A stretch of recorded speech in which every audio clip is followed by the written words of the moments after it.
Hey, what's up? It is Toni. Welcome to the Before the Pop podcast. I'm so happy you are here. I bet money that you can't find nobody flyer, okay? Drip on lean all the time. Every time I say, I'm like, where did you, what in the world? So without further ado, let me introduce you to my guest, Toni Williams. What's up? Nothing. What's up with you, homie? Oh, hey. Listen, living the dream. Fly. Do y'all see what he got on? I told y'all his sweater and leather pants and boots and glasses just give me the whole fit when you leave. Look. I'm trying. So I'm really excited about you being here. I'm really appreciative of you taking time out of your busy schedule to come and talk to me. Absolutely. It was important for you to be here. I thought you would be somebody really, really good because you, to me, are timeless. You're ageless. Kind of like, so my dad, I consider my dad, because my dad a fly dude. I ain't gonna front. You know what I'm saying? But there are very few people, and y'all know y'all not the same age, but you know, there's this false idea that you can't be fly and be past 25 or 30, right? Or you're out of touch with what fly is. And dude, like you putting some of the young bucks to shame, and I think that's really dope. I think that's dope. Where does that come from? Well, you know, it's even funny because I find that young folks are caught off guard, and their sentiment is sometimes, oh man, you kind of fly for an old cat. And my thinking is that, you know, when I was coming up, the older cats were the people that inspired me, like cool, like we can't, I know you saying I'm timeless. So basically you saying I look good for 76. Yeah, for 76. No, but not to date myself, but yeah, I'm you know, it was like coming up and it was like Billy D. Williams. Listen. And he was like he wasn't like a kid. Right. So it was like the people that exuded the cool energy were mature, seasoned people. Yeah. So, you know, and those were the people that inspired me. It was like that old, mature, cool, you know, it's like that timeless, like that was because you were seasoned. And so whatever your taste was a developed taste. Yeah. It was developed over time. And that's what even your swag, your coolness, and what came out in the coolness was seasoning. It was time. It was experience. Experience is what makes the swag. Nobody has ever broke it down like that, but that is so true. I mean, and really and truly, so it's partly clothes, right?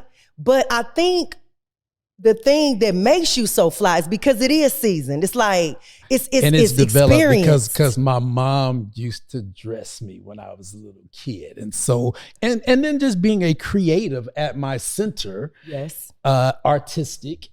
It's and that in itself is now I did go to fashion school. Oh, I didn't know I that. did. I attended FITM, the Fashion Institute of Design and Merchandising. Didn't know that. Yeah, absolutely. But I was already a style person. That's what took me there. But like I was saying, just being a creative, and then my parents being very young and vibrant parents, really cool. This big afro, like they were cool, hip, dressed. And so I had that influence. But just being a creative person, a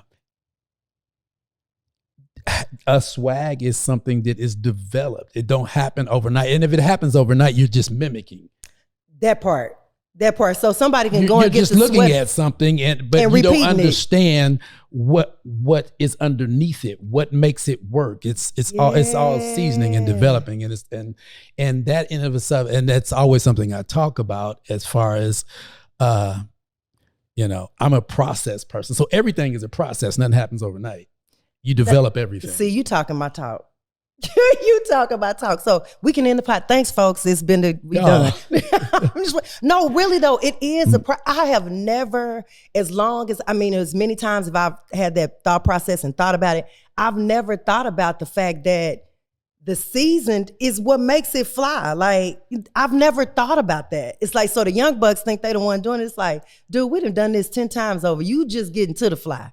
Barely. You know what I'm saying? Like, that is so freaking dope. So I didn't know you went to fashion school, but like you said, your natural inclination for fashion was what took you to fashion school. You didn't go there to figure it out, right? Absolutely. You already had a finger on the pulse. So absolutely. what I know you for is music. And you've done some really, really dope things. And we're going to talk a little bit about that. So let's start with this. Let's start with what got you to the music. What was the thing that made music the thing? Because of course, in life, we touch several things, fashion, this and this. You like, but this music is going to be the one. What made it that? What made it that? Music. Well, I come from a musical family. Okay. Who was musical in your family? Your dad, mom, aunts? Everybody. Okay. Everybody. Okay. For the most part. Got it.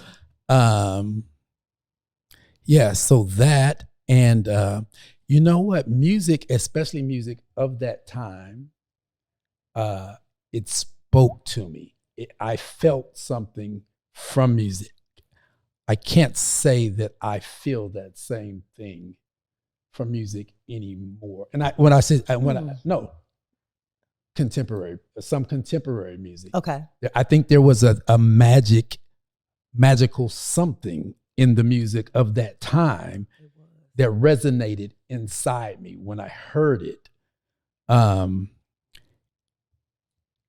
in that music, the things that I heard and the things that I felt and I heard were things that were coming from the people that were presenting it. And it was a certain experience. And I wonder, maybe it was our experience, the Black experience. Okay. And maybe that was coming out. And that's what I was hearing, and that's what I was feeling, and that was what was tangible about it, that made me feel something. It affected me. So it was an early art form, and just actually as a consumer or spectator at that point. We come from the same place, basically. So we both from Oklahoma. Yes. As a matter of fact, I knew, not had a relationship, but because of my connection, I knew of your dad. Yes. I knew and my before dad I knew you. Yes, which is crazy. Absolutely. Right. So growing up in Oklahoma at that time, and I framed these conversations all the time with making a distinction between pre-internet and post-internet. Pre-internet, when the world was much larger, we were not connected like the world is now. It was a very large place. And so, like I said, there were people in my family that was very musical, and that was pretty limited. You know, I always say every Black artist, their roots are in the church. Yeah, absolutely. So it was just all about, you know, music and being in choirs, and my mother and grandmothers, aunties being church musicians. Yes. And all of us, my dad, you know, church singers, my cousins.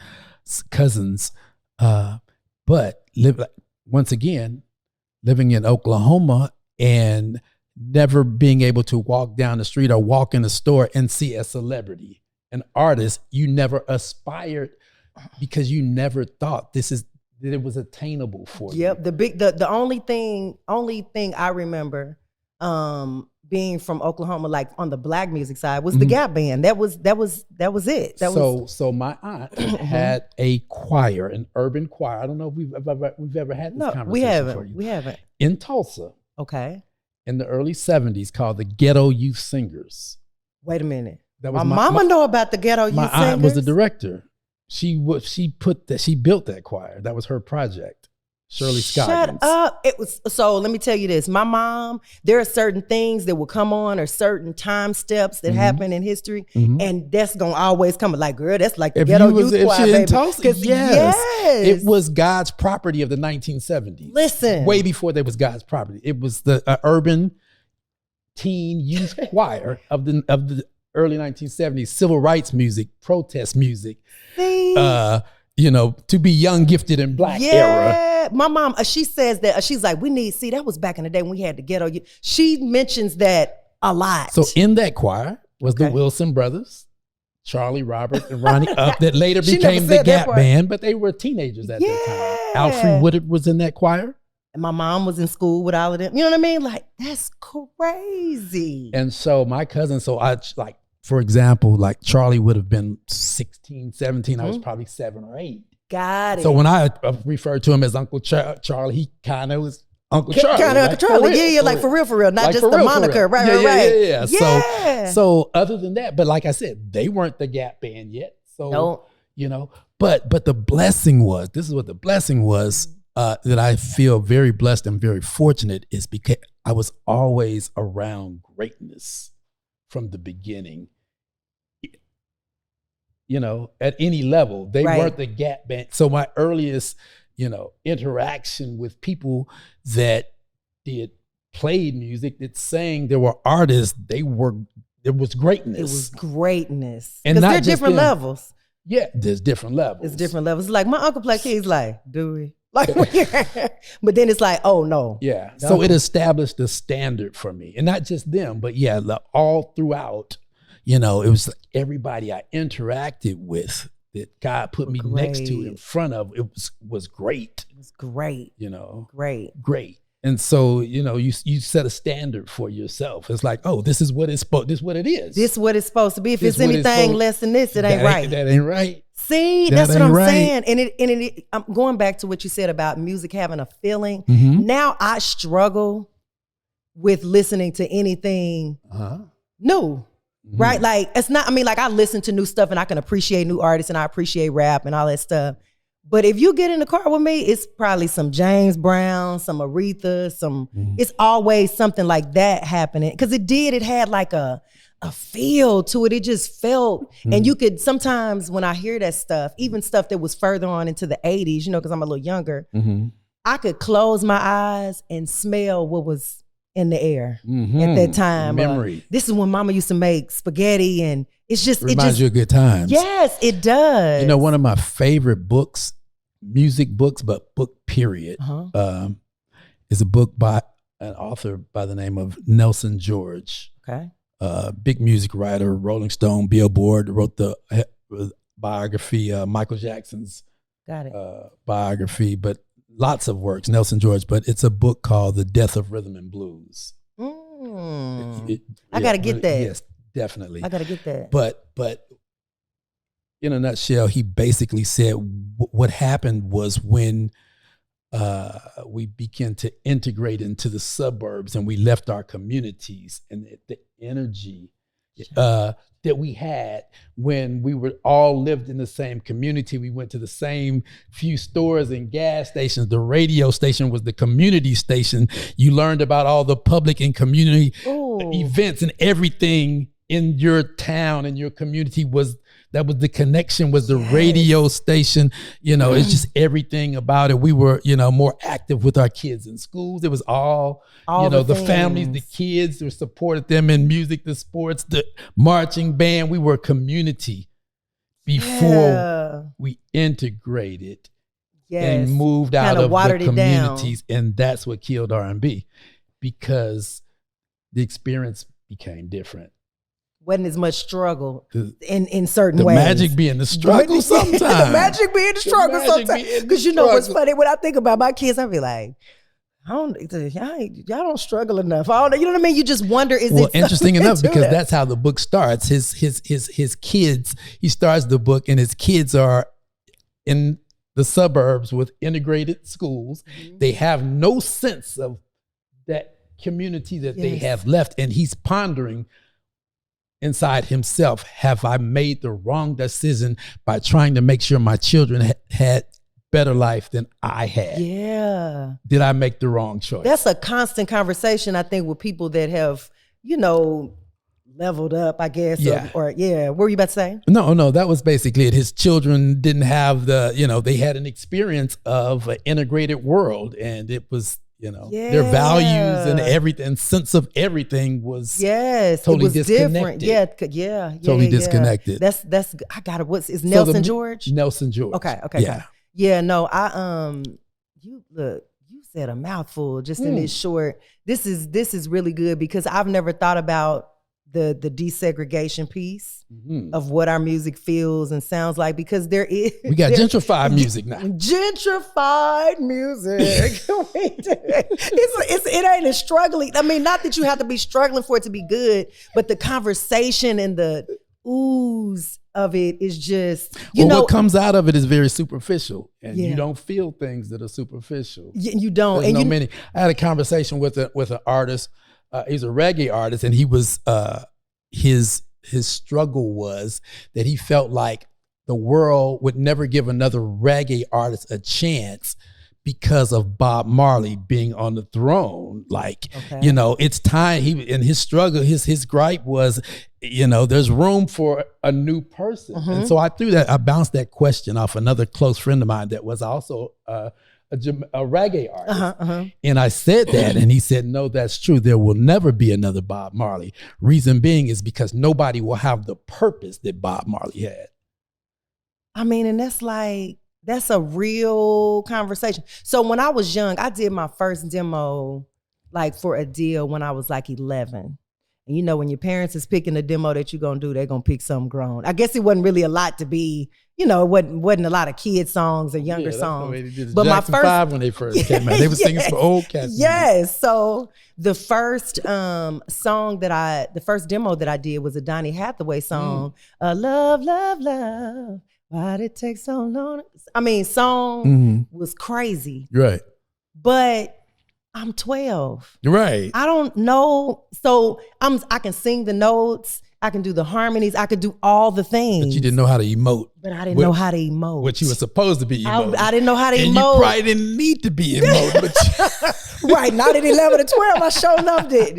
But it is. It's and then even as I grew older, my life, I had so let me set the record. We were in no shape, form, or fashion rich. We lived out north and you know what I'm saying? We were just regular, but I had a loving, I didn't have a lot of struggle in my life.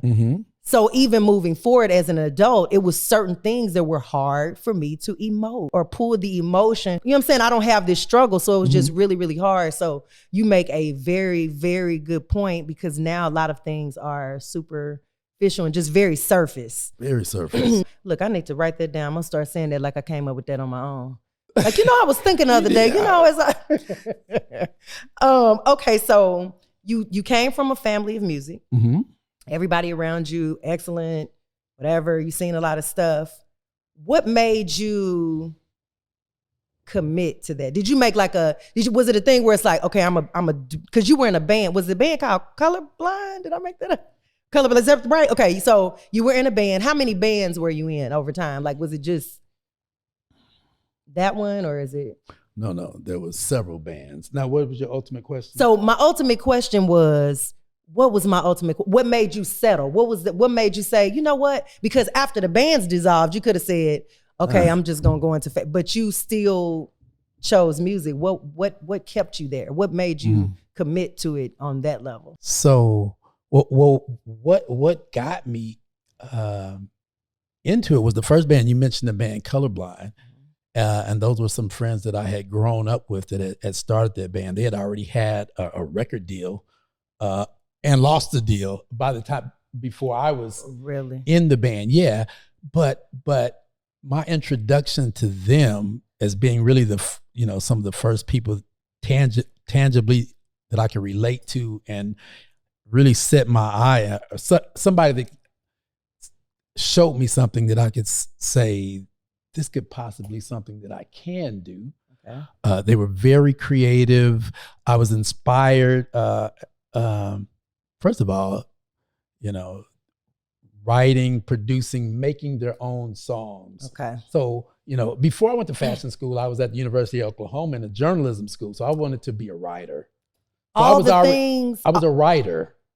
Yes, I'm sorry, not to cut you off, but I found that when you're a creative, you can't get away from it. It's like you either writing or you're singing or you're tapping or you're cooking or whatever you're doing is creative. Yeah. And really, I was only a marginal singer. I could carry, but it was I developed singing over years. Got it. No, I was the person in the family that my cousins would laugh at. You hear it when I would sing. Like I was the laughed at cousin. Like give him a cowbell. I can hear it in my head. Like... But execution wise, I hadn't found my voice. Right. Yeah, no, all my cousins could sing way better than me. And you'd be like, so right.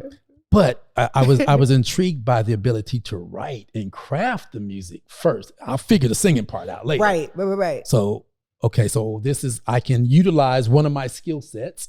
And they were super swaggy. They understood, okay, we're going to go down to the thrift store or whatever. We're going to pick out fits and looks, and we're going to look like a band. So that was another fun, another element of it that was attractive. I'm like, this is really dope. Like we had on fly clothes. Yeah, we got on fly clothes. We make dope music and the music. Yeah. So what made me stick? There was some things there was a lot of obstacles before the stick part. Okay. Wow. What is there? Is there an obstacle that sticks out where it's just like, because you have times that you go like, man, I've had several times where I'm like, you know what, this is just because I don't know if you agree to this or understand what I'm saying. When music and creativity is always fun, it's when the business part gets in it that it's like this. And, you know what I mean? Specifically, and it's not always just the basic business, it's the label. When that gets in, it's like, oh, this is crazy. Oh, no. I had obstacles way before we got to a late. Shut up. Okay, so let's talk about what happened was you got to that part way faster than most people. I did, way younger. No. Yeah. Just the struggle, eating that, no. So tell me, what was your biggest struggle before? Like, it doesn't even have to be anything that's music related. Was there something that threatened to knock you off course? Yeah. Being dependent on people, not having a big enough network. There was a I call it a mutiny, a betrayal. You hear those stories about band breakups. But I went through a band breakup that was like, because I was so passionate about it.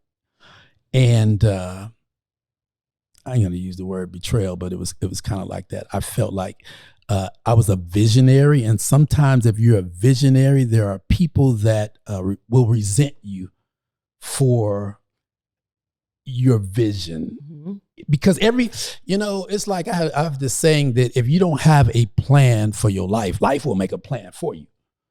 Listen, I'm gonna write that one down and just as that is, because I set my career aside for a long time because I had the opportunity to work with someone that had a bigger, faster moving train than I did. I'm not gonna say their vision was, but I was like, this train is moving. I'm gonna get on this. So I'm willing to follow the vision sometimes. But if y'all ain't got no better vision, I got one. And I'll follow my own vision. I got it. But sometimes people that don't have visions will resent you because you have one. Absolutely, like looking at you like the audacity. Yeah, it's like, what do you mean? He ain't even like, okay, the audacity for having a vision. For having a vision. And not looking at Yes. Yeah, so but today all those people are still dear friends of mine. But that's there dope. ain't no love lost. But it was for a while. But how it affected me was that for 2 years, I never listened to music because it was such an open wound. Like literally.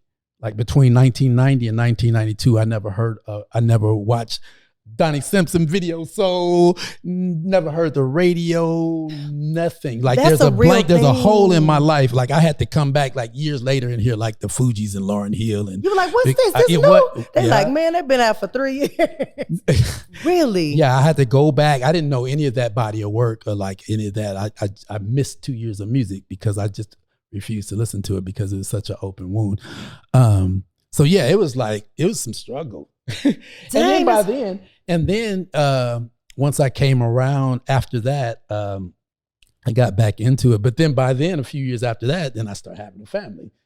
So. Oh, and we definitely gonna get to that. Yeah. So you had the family, and you like, okay, dang, they gotta eat every day, just not on the weekend. So it's like I gotta figure out a way to provide. So how did you split the difference between not walking off from what you loved, meaning the music, and providing in a way that was, not just leaving your wife hanging with the kids? Like, yeah, well, I started working regular jobs, but I was still playing in. I can remember going to band rehearsals with my son strapped on when he was an infant, and then putting him in his carrier and putting him in the corner with earplugs. Well, I mean, literally when he was less than a year old.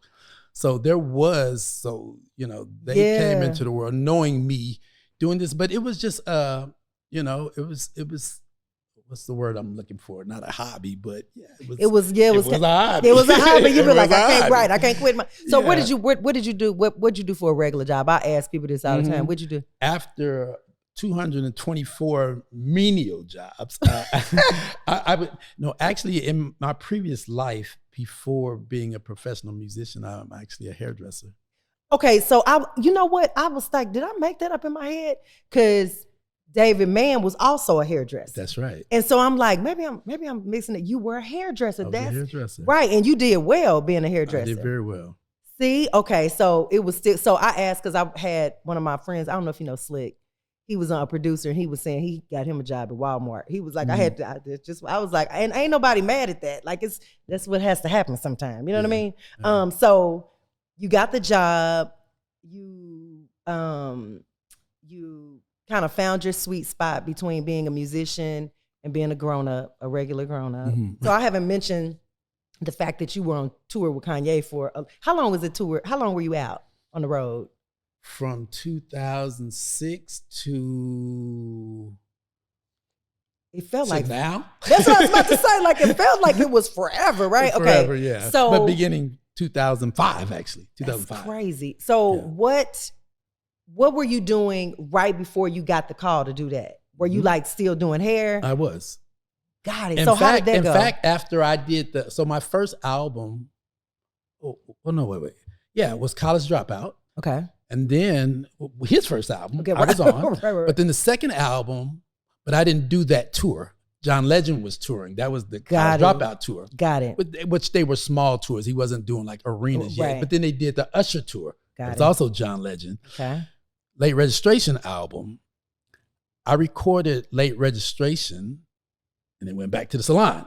So I was still working in the salon at the point that we gotta say it was up to Toni Will, all that going on. I'm still in the salon doing hair. That's what General Public don't understand. They think, oh, he was on we rich now, we live like, no, that's not quite how that works. Or do you know, to that story, John Legend had his corporate job until his first album, Ordinary People was out. Not Ordinary, the first album. Oh, the first, okay, got it. John Stevens album, but the first before Ordinary People. Okay, got it. Yeah. Really? Yeah. See, that's what I'm saying. Like people still work the regular job. Yeah, you gotta, I mean, because even if you write some songs and they come out, the pipeline is in effect. So it's gonna be a whole nother year. But when I left the salon was Touch the Sky Tour, which is the one that you enjoy. That's when I left the salon. Gosh. And I remember I had tapped you for that tour too. And then they decided we only needed two. Yes. Other than that, was, and it's funny that you say that because I was like, I remember Joy calling like, Toni, you know what I'm saying? Like it was going to be a thing. As I look, sometimes you don't know what you don't know. As I look back now, I'm like, it was probably the best for me to be, like I was newly married. Like, I always tell my husband, I don't know if we probably would have lasted. Maybe, you know what I'm saying? Just to, it's like, cause he's a regular corporate, not regular, but he's amazing. But a corporate guy. Right. It's like, so you going on tour, and the tour went for, cause at first it was just gonna be like a 6-month thing, right? And it kept going and going and going. Yeah, well, you do the U.S. tour, but then you got to go to Asia. Yeah. But then you got to go to Europe. And then they want to add on this. Like, it's like, oh, hold up. Then you got to go back and do the smaller cities that you yes. didn't have the first. Oh, yeah. So it keeps going. Yeah. And it was incredible. It was an incredible tour. I think I saw 2 stop, both of them here in DFW, but it was just a different for a rap artists, it's like, oh, they got all the stuff. It was amazing. And you held your spot down so good. Like, I'm here. I ain't in the way, but I'm killing, and y'all know I'm here. Like, you just, all the things. It was dope. It was super duper dope. So so you were still in the salon. Mm-hmm.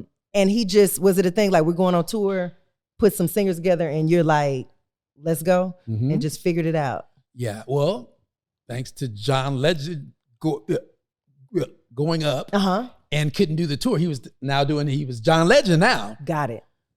So it was like, and I had sung all over the album. John sang on it too on Late Registration. Gotcha. So it only made sense for you to be the person to take the spot. I was the voice on the album. Yeah. So I probably got that call, man. And in true Kanye fashion, every tour I probably got a call like the week 5 days before it's time to go. Like, you got your outfits together. Like, wait a minute. Oh, yeah, we're about to go on tour. Really? Can you be in LA Thursday? Oh my God, like this Thursday, next Thursday, like this Thursday, dog. So how were your babies when you went on tour?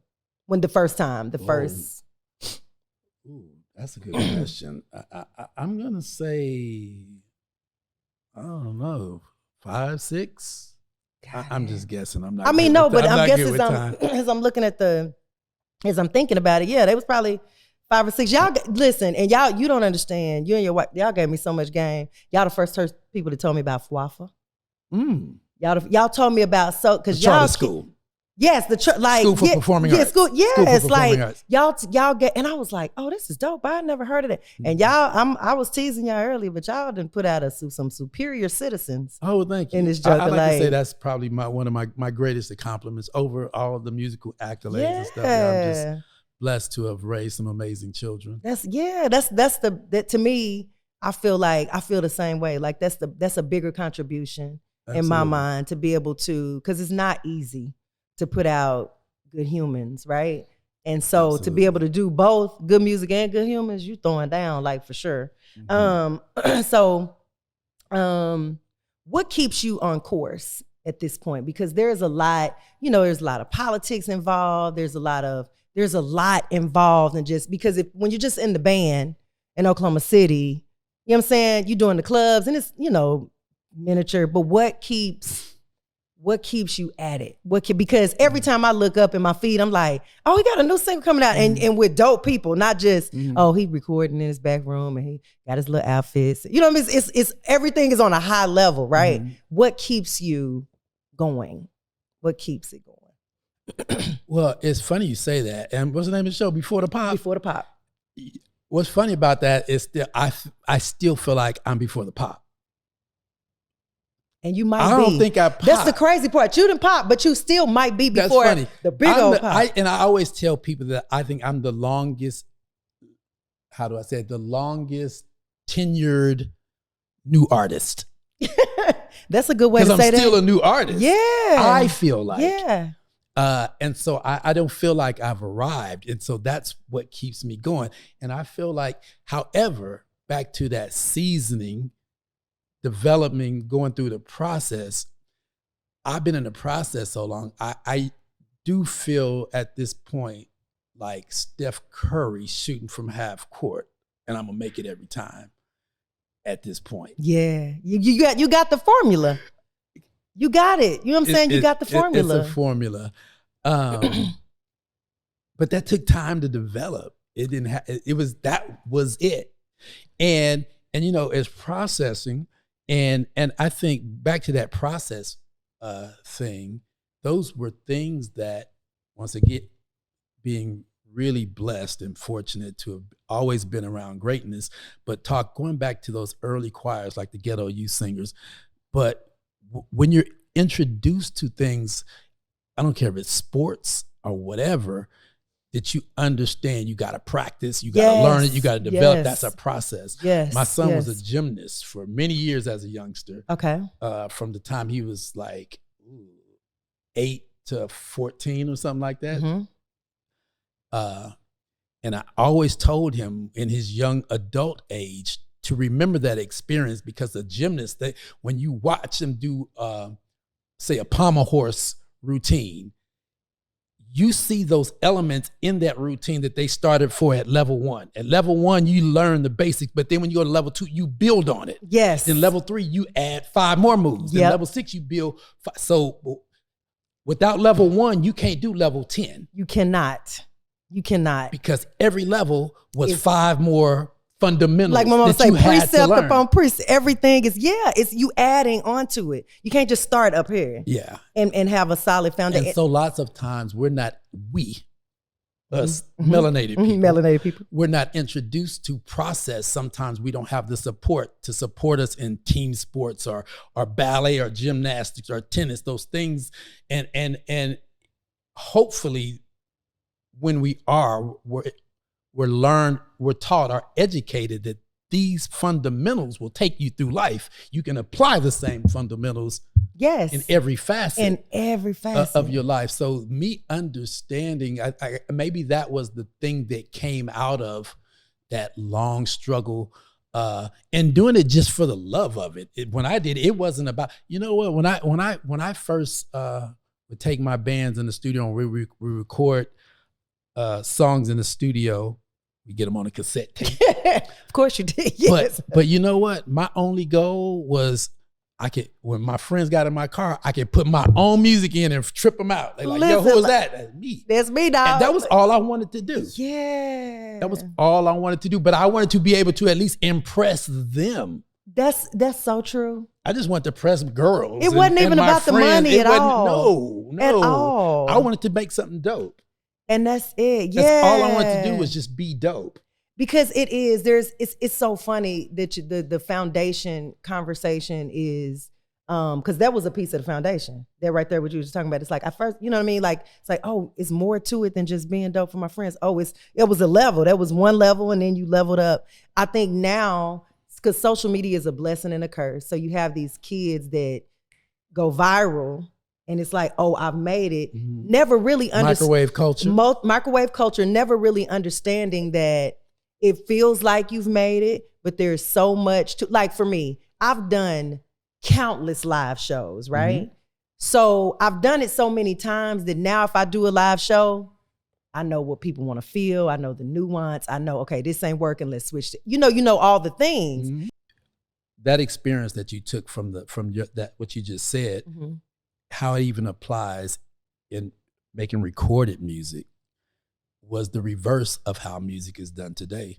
I would have my bands and we'd be in the garage or rehearsal room and we would be jamming and making our own songs. And then we would take them to a club and try those songs out on real people, seeing, does this connect with people? And if it didn't, we go back to the drawing board. This didn't work. Let's tweak this, boom. Next time we went, we will have changed it until it worked. Once it worked, then we went to the studio and we tried to grab that thing that was tangible that made that song work, that made it connect to those people in a real life situation, and try to take that thing mm-hmm. and inject it into the recording process. And that was the experience. Now we make a record. It ain't never been tested. These artists, they never play. They just throw it and they can turn them over. You be like, how you put out 12 songs this week? Like, yeah. So those songs felt, that's why we felt them, because those were bands. They had played those songs in front of real people. They knew how to make it connected. Yeah. And then they figured out how to put that thing into the recorded music. Yeah. And we felt it. Yeah, and that's felt it. Yeah, I love, that's one of the reasons that I'm such a big fan of PJ Morton, because when you see him, it's like, oh, you've done this over. He just know all the sweet spots, and it's like, see, that's what I'm saying. But that's what people don't do now. Like right. People don't. It's like they don't know. Like, oh, we just do the CDs or the downloads. We don't know nothing about the live show. Like a lot of people are that way. It's Absolutely. Like they don't know, and it's okay, but it's just something. No, they don't even know the album. They know the singles. That part, they know the singles. Mm-hmm.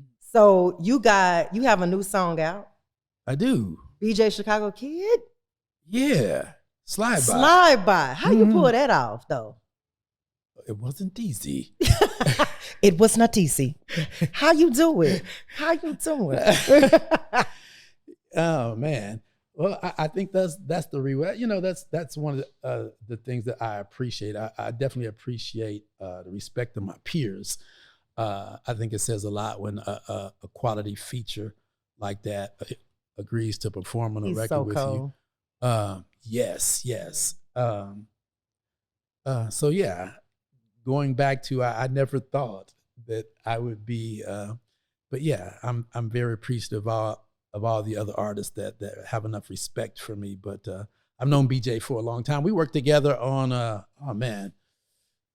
he did some work back in the early Good Music days. So yeah, we've been cool for some time. So you got that. You got the single with Justin Lyons, Chandler Moore from Maverick City anymore. Yes. Wale's on the project.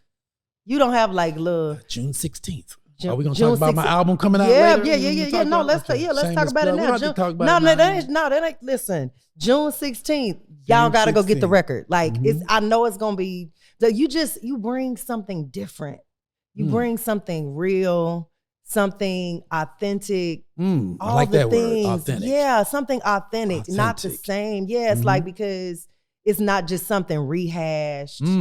I'm super, I can appreciate that always. You know what I mean? Like even if, because sometimes there are things that I hear that's like, oh, that's not really my thing, but that's real right there. Like, well, you know what?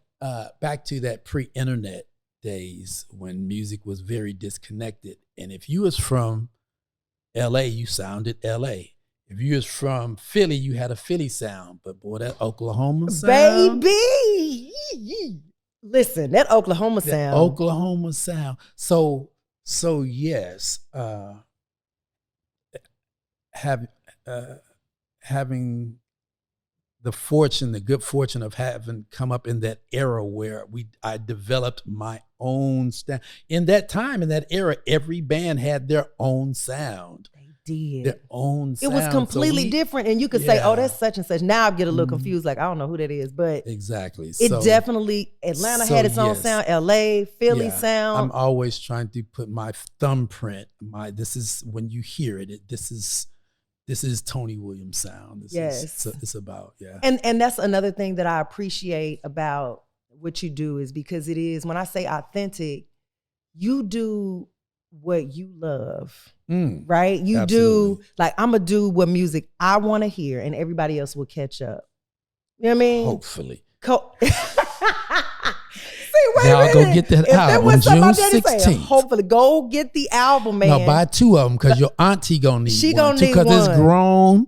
Get it. Auntie and them, all of them. All the aunties gonna need a copy. Get a copy. We have to support the music. Like we gotta support the music. This one is gonna be a good one though. Like, but the thing. Did I tell you the name of it? Oh, the name of the project. No. Let me say the name of the project. This is the best name. This is like some old school where you be like, what is that? The name of the new project that comes out June 16th is A Fish Without a Bicycle, baby. I love long ass titles now. I love it though, because even like when I see now, because some of that stuff is coming back. When you see album covers, they look like them old school. You remember the Ohio Players had different. That's the way the album covers are starting to look now. Absolutely. So I love A Fish Without a Bicycle. That's my. That's gonna be bomb. So June 16th, don't forget to go download. And that's my birthday. Oh, is it? Yes. Come on. It's a twofold celebration. Okay, so now, so you feel like your biggest obstacle was when you stopped listening to music?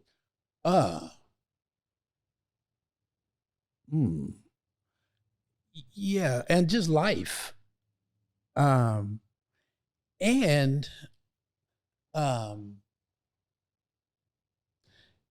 maybe developing the confidence that I could. I was talking to my uncle, Kanye's dad, some time ago, and we were talking about his early beginnings. And when Kanye went and told his dad that, I think I want to be a rapper, and his dad being the I don't want to say cynical, but questions everything. Right. Very analytical. Very analytical. Is this a wise choice? Right. His question to him was, how do you stand up to even the producers in your city, in your town? Like, is this just a far-fetched pipe dream, or where do you level up even amongst your peers. Immediate peers? Yeah. Now, we're not talking. Not talking about the whole music business, just see them here. And then, so for me, once I figured out that I could create things amongst people that did this for a living, I saw where I leveled up. It's like, okay, I'm head and shoulders with this person, or like I can really do this. So I think maybe in the beginning, maybe I hadn't gotten to that point. You know, thing I always bring Ye up. It's like in the beginning, they said he couldn't rap. He couldn't. Wait, it's the expression. No, he couldn't.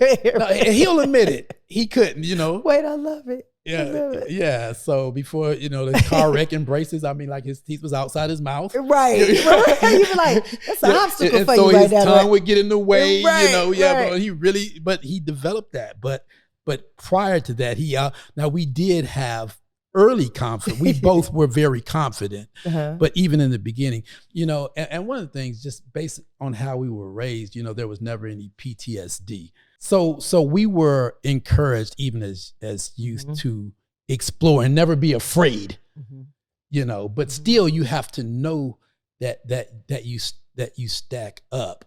But I was never, never afraid to adventure or dive into anything, right?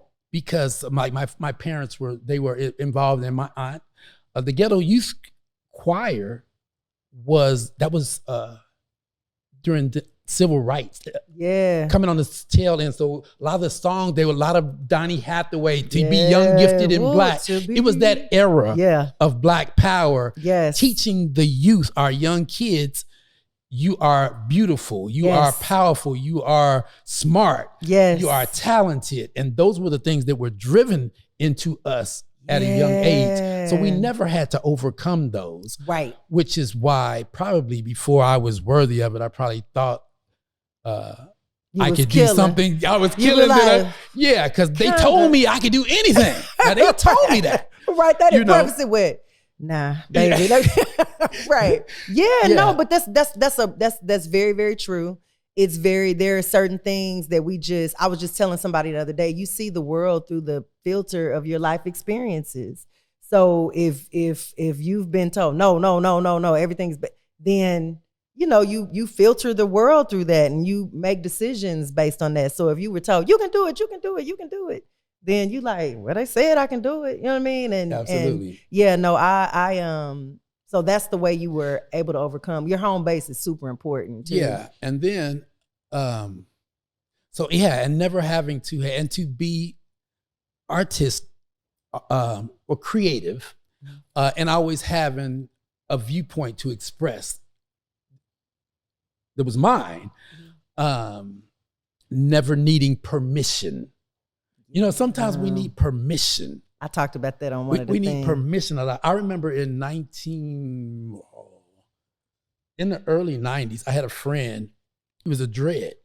Before dreads was popular amongst anybody that wasn't Rastafari. Right? And so through him, though I don't, I'm a believer of the Christian faith, but a lot of the precepts coming from Rastafarian are the basis for why they wore dreads. And the process of creating the dreads, as he explained those, I wanted. I was always different, so I started dreading in 91 before it was. Oh, even you was popular. Way ahead. Yeah, right. And I can remember being in line at the grocery store or something and feeling our own people looking at my head like I was dirty. Oh yeah. And like, what is going on in his head? And then by the time 5 years later, once somebody had given us permission, it was cool. It's like, oh, we can do that. We have permission not to think that's ugly, that it's not nasty, that it's dirty. And so I never needed permission. From anyone to do anything. That's why my husband, he don't get permission to do nothing. I always feel like who am I supposed to ask to do this? Like, girl, you ain't got to ask to do it. Like, I don't know why. And part of that I think is because I started in the music business so early with the label, you know, it was a lot of that kind of stifles your creativity and makes you feel, well, I can't do it because like who, so I've had to kind of try to undo a lot of that thought process from just being in the label. But you are 100% correct. Like we ain't got to have no permission. Yeah, we make our own restrictions. Yes, like invisible walls. Invisible walls. Yes. I never had invisible walls. And that's why you are, that's why you are you. So we're going to play this or that. Okay. Very simple, nothing life-changing, earth-shattering, whatever. Here we go. So I'm going to give you two things. You tell me which one. Okay. This or that, okay? That's easy. Recording or live performance? Ooh. That's a hard one. That's not easy. And it's because it's probably recording. Really? Maybe. Maybe. So okay, got it. So you have a real love for both. Got it. Because mine is live performance. I love it much better than recording. Okay. Now I'm like, do I? Now that I'm listening to you, yeah, live performance is nice. Okay, go out or stay in? Stay in. Stay in, okay. Okay, new or vintage fashion? New fashion or vintage fashion? So I have a vintage store. Oh, baby, I know. However, because and I'm eclectic, so I kind of mix a little both. And I'm kind of growing out of my vintage phase at this point. Okay. So I'm gonna say new. New, okay. Yeah. Because you were on tour with Kanye, rapper R&B. R&B. R&B, okay. Yeah. Okay. So we've done that. Favorite place you've ever traveled? Oh, you said this was gonna be easy. Wasn't one question? Maybe one of the six was easy. Favorite place I've ever traveled. Okay, I had an answer until this summer. I think I got a new one, and I recently, for the first time, went to Venice. And it was an experience like nothing I'd ever seen before. So I think that may be my new favorite. God, what was it before? Ooh, I don't know if I could have picked one. Okay. I love Australia though. Okay. Sydney or Melbourne. But man, I make it do what it do wherever I show up. So listen, and I believe you. I believe you. Okay, last thing. What is you know what? I say the last thing. It's simple. These can be short answers, but okay. What is the best advice you were ever given? And then follow that up with sharing a piece of advice for people that want to do great things in life and music and whatever. What is the best advice you've ever gotten? I was given. Wow. Okay.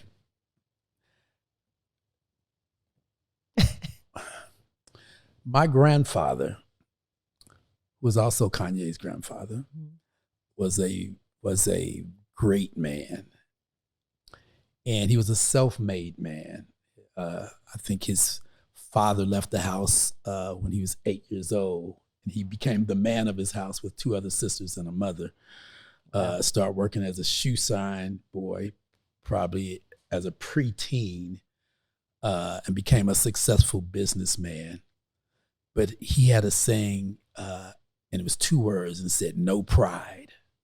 And no pride was inhibitions because you thought you had to show up a certain way or look, you had to set all pride aside. That's good. To make whatever happen that you needed to make happen. That's good. No pride. So, I think I show up a certain way, but the lack of pride is that I was willing to risk whatever. I'll take a chance because this is what I feel. This is no pride. I'm willing to not be right, to look crazy.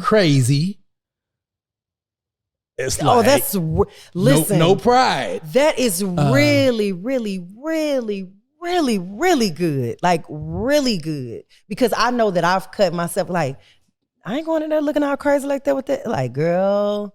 And what my mom say, you cut your nose off to spite your face. Like, and I guess in your first job, you're making a living as a shoe shine person. And then he was a bailman in a very established upscale. Yes. And we talking in the 40s. Ooh. Hotel, you know, what that was like. Yeah. Swallow a lot of, you had to crap. No pride. No pride. No pride. No pride, because you have a goal in mind. Like it's like, oh, that's really good. So is that that's the same advice you would share? No. Well, no, I got my own. But that's some really good. That's really, really good. Yeah. I don't know. What I always say, know your strengths and weaknesses. And I can sum that up very quickly. I think that was the most important thing for me, because if you don't admit to your weaknesses, you will. For example, I get people that want me to hear demo tapes. Mm-hmm. Now, there used to be a disclaimer: don't try this at home. Everybody try it at home now. Like they can sing a little bit, but they think that means they can write. Ooh, baby. That make them think they can produce. No, but you just a singer. You just a singer. We can find you a producer. We can find you a songwriter. Had you gotten a quality written song, this would have been dope. But you messed it all up. I don't even listen to your voice. Yeah, no more. You didn't understand your strength versus your weaknesses. Got it. And so me having an early understanding of where I was weak is like, okay, I know where I'm strong. Let me develop these things. Yeah. Let me give me some people over here that can meet these weaknesses. So, know your strengths and weaknesses, and give yourself permission. Good. That's bomb. I'll take it. Thank you so much for coming. This was really, really good. Thank you. I had a blast. The goal anything is for you. Anything for me. Anything for you. The goal is to take the 20 minutes. I mean, the 20 years and explain the 20 years, because people think it takes 2 minutes to do a thing and be great. And that's just not true. So we're trying to even the playing field and let people know that behind the scenes, we're pulling the curtain back a little bit. So right. I appreciate you sharing your story and all the advice, and love you, man. Thanks. Love you too. Thank you. All right, y'all. So follow Toni Williams. Go get the album 616. If you type in Toni Williams on Apple Music or the iTunes, world famous Toni Williams. World famous Toni Williams on where you listen to music. WRLDFMS, no vowels. Say it again. WRLDFMS, no vowels. No vowels. World famous Toni Williams. Toni Williams. And he got a ton of stuff you can get until the album comes out. So be ready. Thanks for watching, and I will see y'all soon. Bye.